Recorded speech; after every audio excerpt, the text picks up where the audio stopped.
کے اندر تو میری یہ نیت تھی، آپ اس کام کو چھوڑ دیں، وہ اس سے کچھ نہیں بنے گا. کیوں نہیں بنے گا؟ آپ پہلے بات گئی ہے، آپ کو معلوم ہے میدان محشر میں سب سے پہلے کون جہنم میں جائیں گے؟ سب سے پہلے کون جائیں گے؟ 3 آدمی ایسے ہیں جو دنیا میں سب سے بہتر انسان. اگر میں آپ کو پوچھوں گا سب سے بہتر انسان ہے، سب سے اعلیٰ قسم کا انسان جس کو سب ریسپیکٹ کرتے ہیں، کہتے ہیں کہ یہ سب سے اچھا انسان ہے دنیا میں، وہ سب سے پہلے جہنم میں جائے گا. کون ہے؟ میدان محشر میں اللہ سبحانہ و تعالی حافظ صاحب کو بلائیں گے، قاری صاحب کو بلائیں گے، مولانا صاحب کو بلائیں گے. کون ہے یہ؟ سب سے لوگ ریسپیکٹ کرتے ہیں کہ نہیں؟ عالم ہے، حافظ ہے، مولانا صاحب ہے، محبت رکھتے ہیں، سب کچھ کرتے ہیں. لیکن یہ آدمی کو اللہ بلائیں گے. ہم لوگ اس مثال کو غلط راستے میں لیتے ہیں. مولانا صاحب ہی سارے جہنم میں سب سے پہلے مولانا سمجھائیں گے تو برے انسان یہ ہے نا، آپ نے غلط سمجھا. یہ صرف عالم سمجھانے کے لیے نہیں ہے، یہ سمجھنا اللہ چاہتے ہیں کہ جس کے اندر بھی اخلاص نہیں ہوگا وہ جہنم میں جائے گا. اب چونکہ ہم صرف مولوی کی دوست تلاش کرتے رہتے ہیں، اس لیے یہ دیکھا سب سے پہلے جہنم میں جائے گا یہ مولوی صاحب. اس کا مطلب اگنورنٹ، بات سمجھنے کی کوشش نہیں کر رہے ہو. اصل نبی علیہ السلام کا مقصد یہ بتانا نہیں کہ مولانا صاحب جائے گا. نبی علیہ السلام کا یہ بتانا مقصد تھا، دیکھو یہ انسان اتنا بڑا انسان ہے جس کو کہا گیا کہ اس امت کے جو علماء ہیں یہ بنی اسرائیل کی نبی جیسے ہے. اتنی بڑی پوزیشن ہے اس کی. اور یہ مولوی صاحب امت کا، یہ جو مولانا صاحب ہے، اس کو کہا گیا کہ یہ نبی کے وارث ہے. اور حدیث میں یہ بھی بتایا گیا کہ نبی کبھی مال نہیں چھوڑتے. ان الانبیاء لم یورثوا دینارا ولا درہما. کبھی بھی نبی مرنے سے پہلے دینار اور درہم، پیسے، ڈالر چھوڑ کے نہیں جاتے. کیا چھوڑ کے جاتے؟ علم. اتنی بڑی پوزیشن ہے، اتنی بڑی پوزیشن. اللہ یہ کہنا چاہتے ہیں، نبی صلی اللہ علیہ وسلم یہ کہنا چاہتے ہیں، دیکھو اتنی بڑی پوزیشن ہونے کے باوجود یہ سب سے پہلے جہنم میں جا رہا ہے، اور تم عبد الرحمن اور عبداللہ کا حال کیا ہوگا؟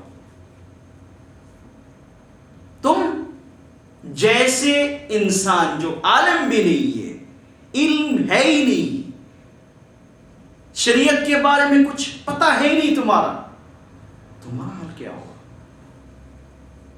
یہ اللہ کے نبی کا مقصد ہے بتانا، اور ہم نے اس کو لیا کسی اور سے. تو اللہ اس کو پوچھیں گے، بھائی صاحب تم نے عالم تو بنے تھے، مولوی صاحب تو بنے تھے، حافظ صاحب تو بنے تھے، اچھی تلاوت تھی، تلاوت کرتے تھے، مقصد کیا تھا تمہارا؟ اللہ میں نے تو تمہارے لیے کیا ہے. اللہ نو، تم نے میرے لیے تلاوت نہیں کی، تم نے میرے لیے علم نہیں پھیلایا تاکہ لوگ تمہیں کہیں گے مولانا صاحب ہے، حافظ صاحب ہے، قاری صاحب ہے. یہ جو صاحب ہے اس لیے تم نے کیا تھا. جاؤ جہنم میں جاؤ. سیکنڈ انسان کتنا بڑا انسان ہے؟ اللہ کو بلائیں گے. کون آدمی ہے؟ اللہ کے راستے میں شہید ہو گئے. اور کیسے آئیں گے آپ کو پتا ہے؟ بلڈ ہے بدن کے اندر، کپڑوں کے اندر، بلڈ لے کے سامنے آئیں گے میدان محشر میں.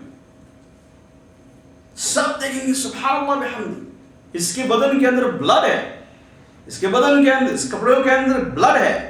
ماشاء اللہ کتنی بڑی انسان ہے. اللہ پوچھیں گے کیا بات ہے، بلڈ کیوں؟ اللہ میں نے تمہارے دین کے لیے سب کچھ دے دیا. نو، تم نے کیا تھا. لوگ کہیں گے کہ بھائی صاحب یہ تو بڑا انسان ہے، شہید ہو گئے تھے. وہ جہنم تمہارے لیے، چلو سب سے پہلے تمہاری جگہ وہ ہے۔ ایک آدمی کو بلائیں گے اللہ سبحانہ و تعالیٰ، بڑے جنرس سخی انسان، دنیا میں سب جانتے ہیں کہ یہ سب سے بڑا انسان ہے، سخی، سب سے بڑا سخی ہے۔ اللہ اس کو بلائیں گے، کیا بات ہے، تم نے میرے لیے کیا لایا؟ اللہ کچھ نہیں لایا، سب دے کے آ گیا، جو کچھ میرے پاس تھا میں نے کچھ نہیں لایا، ایک ایک کر کے سب کو دے دیا، اور یہ تمہارے لیے۔ اللہ نے کہا نہیں، مجھے پتا ہے تمہارا دل کیسا تھا، میں تو دل کا رب ہوں، میں فیس کا رب نہیں ہوں۔ آج کے میدان میں، اس قیامت کے میدان میں میرا فیصلہ ہوگا دل کے ساتھ۔ فیس، چہرے، یہ سب کچھ نہیں میرے سامنے۔ لا ينظر الى صوركم ولينظر الى قلوبكم واعمالكم، اللہ دیکھیں گے تمہارا دل کیسا تھا۔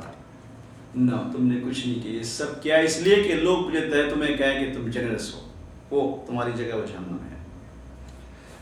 تو یہ تینوں انسان آپ دیکھیں دنیا میں، یہ تین قسم کے لوگ ہیں، یہ سب سے بڑے لوگ ہوتے ہیں سوسائٹی میں، ان کی پوزیشن سب سے بڑی ہوتی ہے۔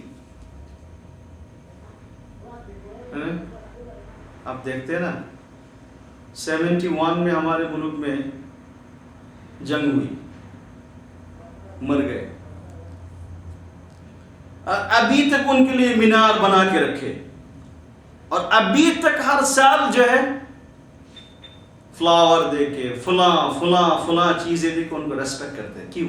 یہ بڑے انسان ہیں بھائی، انہوں نے اپنے ملک کے لیے، اپنے لوگوں کے لیے اپنی جان دے دی۔ بڑا کام ہے بھائی، انسان یہ کام نہیں کر سکتا اگر اس کا دل بڑا نہ ہو۔ وہ کتنا بڑا انسان ہو سکتا ہے کہ ایک قوم، ایک ملک کے لیے اس نے اپنی جان دے دی، کتنا بڑا انسان ہے۔ آپ کو اگر میڈیا کوئی کہا کہ $50 نہیں دینے دیا، اتنا ایزی نہیں ہے کہ جان دے دینا۔ اتنا بڑا انسان ہونے کے باوجود، اتنا بڑا کام کرنے کے باوجود، میدان محشر میں اس کی پوزیشن ہوگی جہنم، اور سب سے پہلے ان کو جہنم میں جانا پڑے گا۔ کیا کمی تھی؟ پرابلم کہاں پہ ہے؟ کیا پرابلم ہے؟ ایک ہی پرابلم ہے، اس نے یہ کام کرنے سے پہلے اس کے دل کے اندر یہ بات نہیں تھی کہ میں جو کچھ کر رہا ہوں میرے رب کے لیے کر رہا ہوں، یہ بات نہیں تھی۔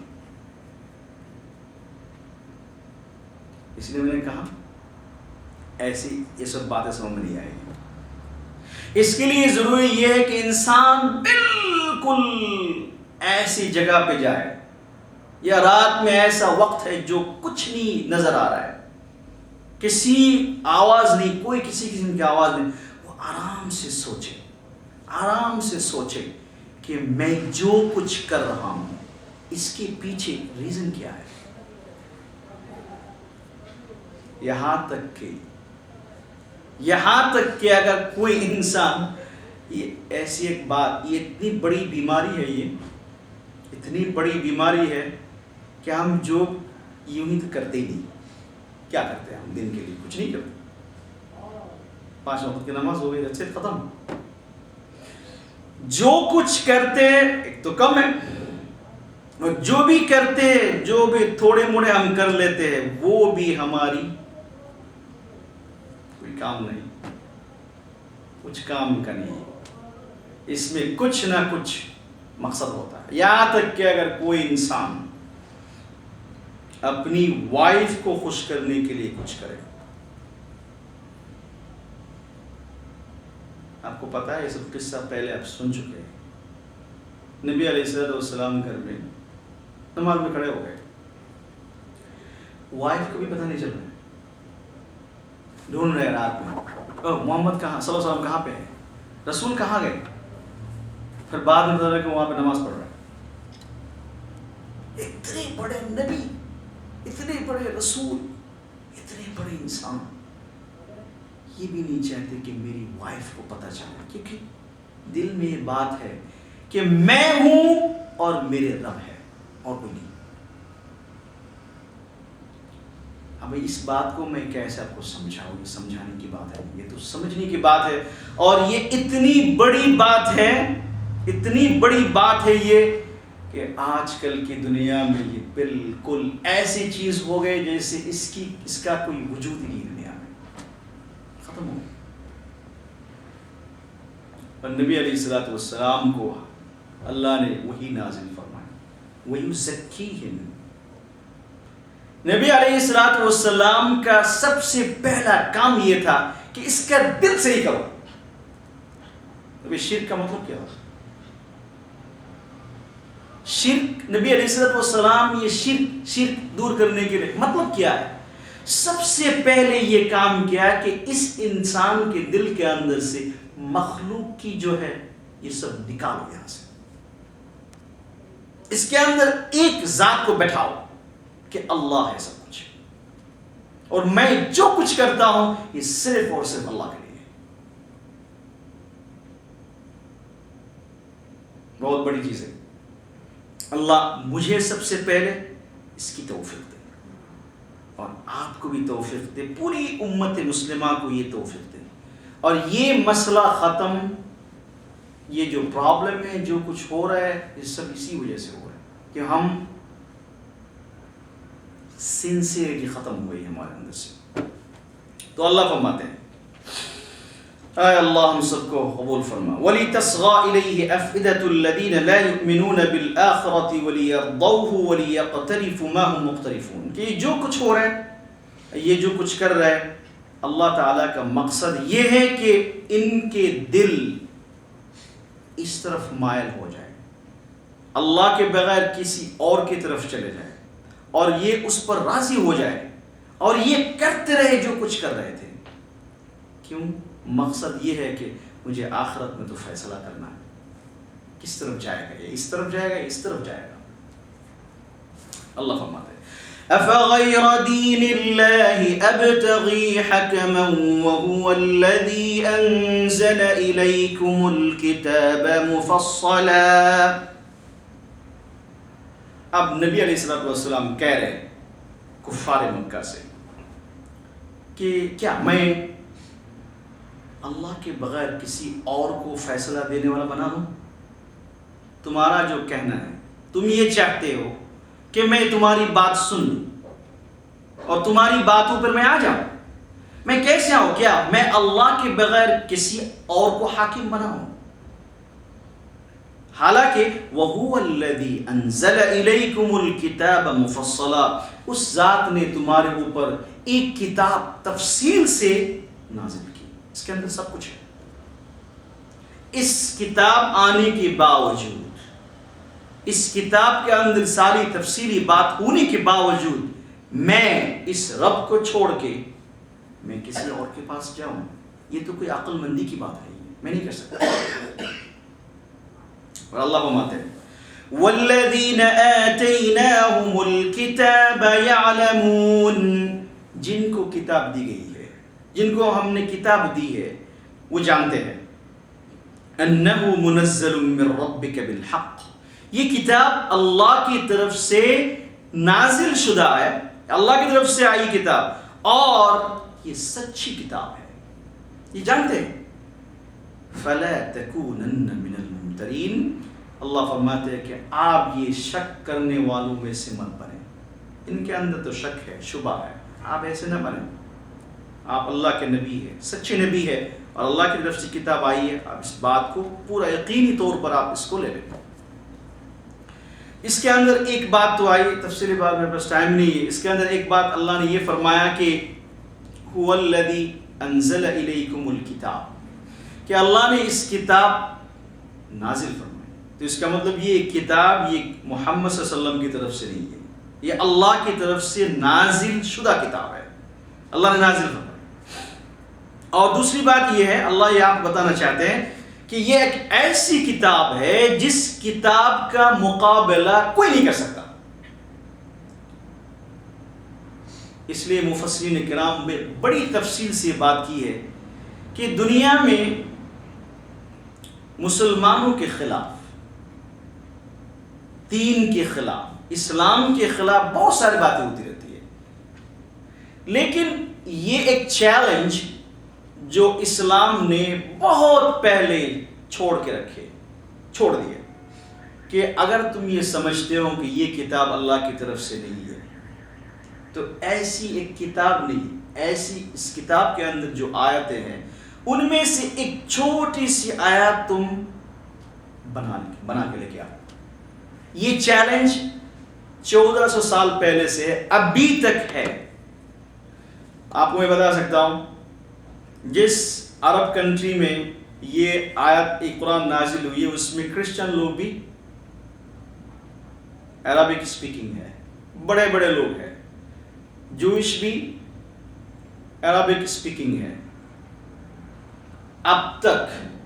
ابھی تک میری نظر میں کوئی آدمی ایسا نہیں کہا کہ بھائی یہ کتاب آسمانی کتاب نہیں ہو سکتی کہ اس کے اندر یہ غلطیاں ہے، گرامر کے اعتبار سے، بلاغت کے اعتبار سے کوئی نہیں کہہ سکتا۔ ہزاروں چیزیں لاتی رہتی ہے، لیکن اس کتاب کا مقابلہ کرنے کے لیے کوئی انسان نہیں۔ بلکہ ہم جب عربک سیکھتے تھے ہم نے بھی دیکھا بڑے بڑے لوگوں کو کہ اگر کسی کی عربک سپیکنگ یا عربک جب بولنے کا جو سٹائل ہوتا ہے، ورڈ استعمال کرنے کے جو طریقہ ہوتا ہے، اگر اس کا طریقہ قرآن کے ساتھ مل گیا تو وہ یہ سمجھتا ہے کہ یہ سب سے زیادہ بلیغ اور فصیح انسان ہے، یہ بڑے اسپیکر ہے، کیونکہ اس کی ہر بات جو ہے قرآن کی سٹائل میں ہو رہی ہے۔ تو غیر مسلم مانتے ہیں۔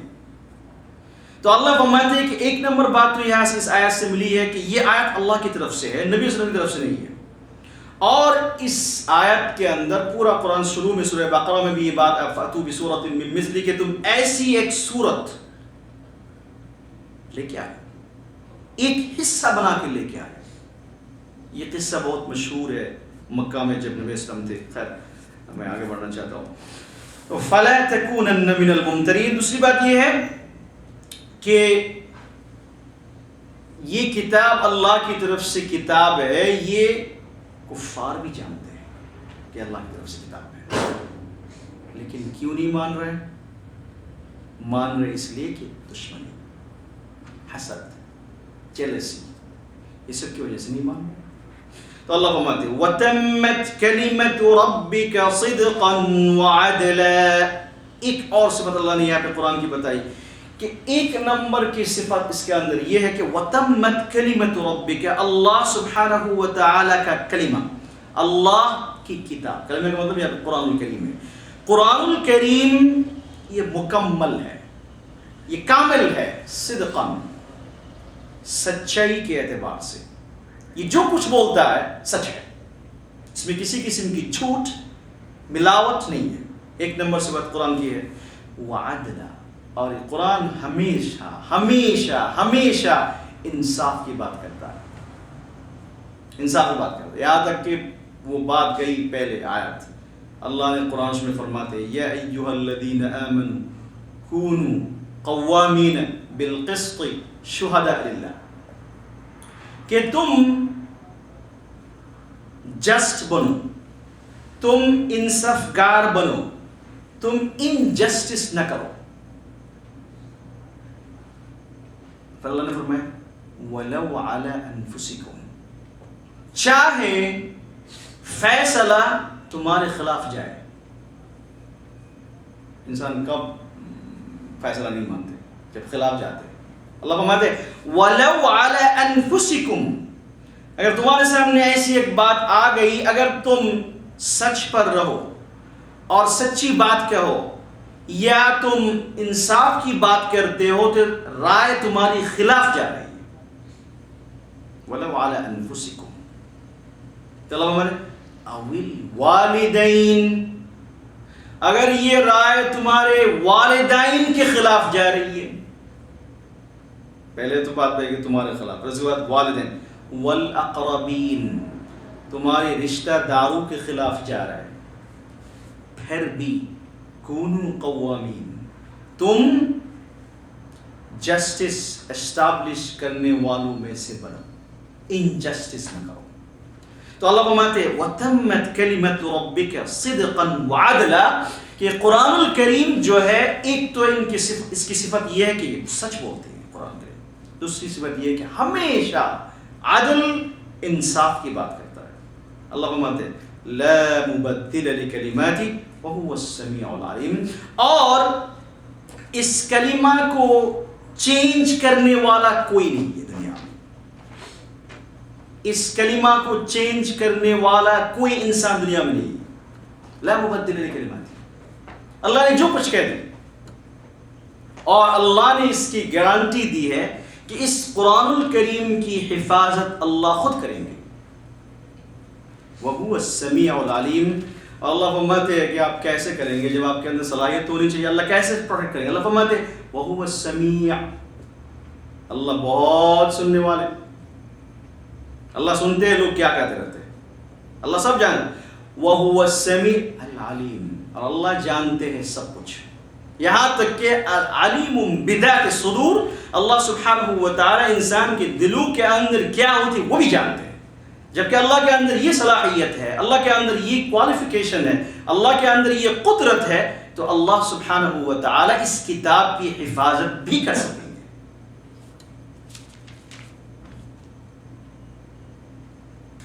ایک اور بات اللہ فرماتے ہیں وَإِن تُطِعْ أَكْثَرَ مَنْ فِي الْأَرْضِ يُضِلُّوكَ عَنْ سَبِيلِ اللَّهِ.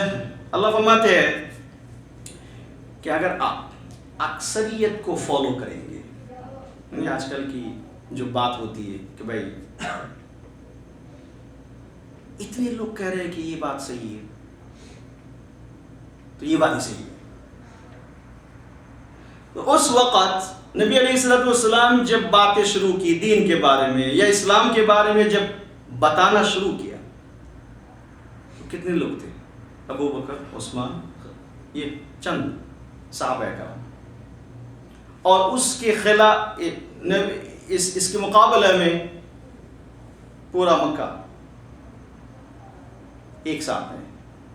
تو اللہ فرماتے ہیں آپ اس اصول پر مت چلیے کہ بھئی زیادہ تر لوگ کہاں پہ ہے، کس مذہب کو فالو کر رہے ہیں، کس بات کو فالو کر رہے ہیں، کس بات کو سچ سمجھ رہا ہے، اس کو مت دیکھیے.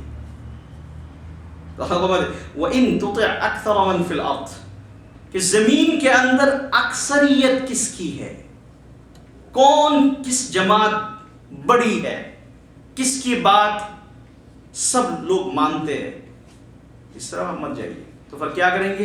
يَضِلُّوكَ عَنْ سَبِيلِ اللَّهِ، آپ کو یہ لوگ اللہ کے راستے سے دور کر دیں گے، اللہ کے راستے دور کر دیں گے. اللہ فرماتے إِن يَتَّبِعُونَ إِلَّا الظَّنَّ، آپ کیا سمجھتے ہیں؟ یہ لوگ تو اپنا خیال فالو کرتے ہیں. دل کے اندر جو خیالات آتے ہیں وہ کبھی نہیں سوچتے کہ یہ اچھے یا برے. جو خیالات آتے ہیں اس کو فالو کرتے ہیں. اللہ فرماتے ہیں إِنَّ رَبَّكَ هُوَ أَعْلَمُ مَن يَضِلُّ عَن سَبِيلِهِ، آپ کا رب وہ سب سے بڑا عالم ہے، وہ سب کچھ جانتے ہیں کہ کون سیدھے راستے سے باہر نکل گئے اور کون سیدھے راستے پہ ہے. وَهُوَ أَعْلَمُ بِالْمُهْتَدِينَ، اور اللہ سبحانہ و تعالی یہ بھی جانتے ہیں کہ کون ہدایت پر ہے اور کون گمراہی میں ہے. خیر، اللہ تعالی ہم سب کو قبول فرما. وآخر دعوانا الحمد للہ رب العالمین. آج کی تفسیر آخری تفسیر ہے، اور کیونکہ بعضوں کو پتا ہوا ہے کہ میں آلریڈی نوٹس دے چکا ہوں امین بھائی کو کہ میں نکل رہا ہوں اس وجہ سے. تو جب انشاءاللہ جب اگر آپ سنیں گے تو پھر تو ہم درخت کے نیچے بیٹھ کر بھی سن سکتے ہیں، وہ کوئی بڑی بات نہیں ہے. لیکن یہ کہ ابھی فی الحال تفسیر یہاں پہ نہیں ہوگی. جب جگہ ہوگی یا جہاں جائیں گے یا اگر چاہے تو باہر کسی جگہ پڑھ کر لیں گے. لیکن یہ ہے کہ چونکہ میں نکل رہا ہوں یہاں سے تو ظاہر بات ہے وہ لوگ کسی اور کا انتظام کریں گے. تو اجازت بغیر نہیں کر سکیں گے. تو انشاءاللہ ابھی تک تو یہاں پہ ہے، اور میں درخواست کرتا ہوں اگر آپ ریئلی اس پروگرام کو کرنا چاہیں گے تو وسیم بھائی کو اپنا نمبر دے کے چلا جانا. تو انشاءاللہ جب ہماری پھر دوبارہ شروع ہوگی تو انشاءاللہ آپ کو ہم بتا دیں گے انشاءاللہ. اللہ تعالیٰ ہم سب قبول فرما. وآخر دعوانا